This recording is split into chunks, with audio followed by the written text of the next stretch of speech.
ఉద్దేశంతో చెప్తున్నా. అట్లే కొనసాగిస్తే చరిత్రలో ఇంకా ఎవరు చేయలేరు, ఎవరు చేయలేరు కూడా నేను చెప్పగలను. అప్పుడు కూడా చేశారు, అంటే వాళ్ళ కాంటాలైన సభలో కూడా చెప్పారు. అయితే ఇవన్నీ మనకు కారణాలు ఉన్నాయి.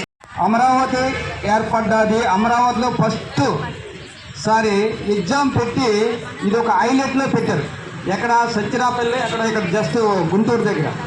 అయితే మనం ఈరోజు ప్రతి ఒక్కరి చేతిలో రెండు బొమ్మలు ఉన్నాయి.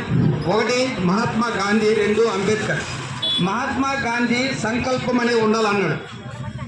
1915లో ఇక్కడ దక్షిణాఫ్రికా నుండి వచ్చి నేను ఈ భారతదేశానికి ఇండిపెండెన్స్ డే ఇస్తానో ఇవ్వనో తెలియదు, కానీ నా ఆశయం భారతీయులకి స్వేచ్ఛని ఇవ్వాలి అనే సంకల్పంతో వచ్చాడు.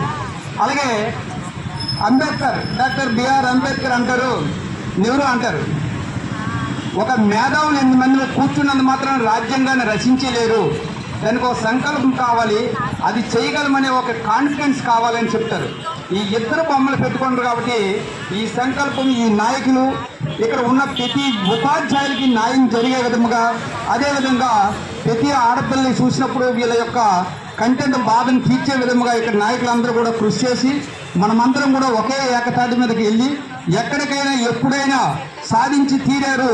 అది ఒక గిరిజన గురుకుల పాఠశాల ఉపాధ్యాయులందరినీ చెప్పుకునే విధంగా, ఆంధ్రప్రదేశ్లో చరిత్రలో ఉండుకునే విధంగా మనమందరం కూడా ఒకే ఐక్యమత్యం మీద వెళ్ళాలని కోరుకుంటూ ఈ అవకాశం ఇచ్చిన మీ అందరూ కూడా పేరు పేరున ధన్యవాదాలు.